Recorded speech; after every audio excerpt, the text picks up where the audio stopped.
দেশকে গঠন করবার যৌক্তিক দাবি নিয়ে মাঠে নামল, তখন ভারতীয় সেনাবাসী শেখ হাসিনা আমার 4 কোটি সোনার সন্তানকে রাজাকারের বাচ্চা বলে গালি দিয়েছিল।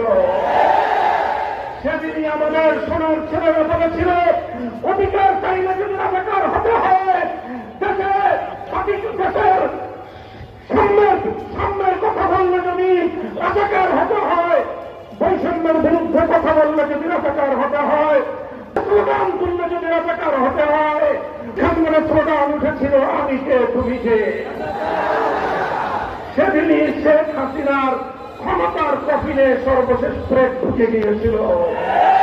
সংগ্রামী সাথী ও বন্ধুগণ, অতীতের তিক্ত অভিজ্ঞতাকে স্মরণ করে আমি আমার বাংলাদেশের ঐতিহ্যবাহী আন্দোলন সংগ্রামের এই গৌরব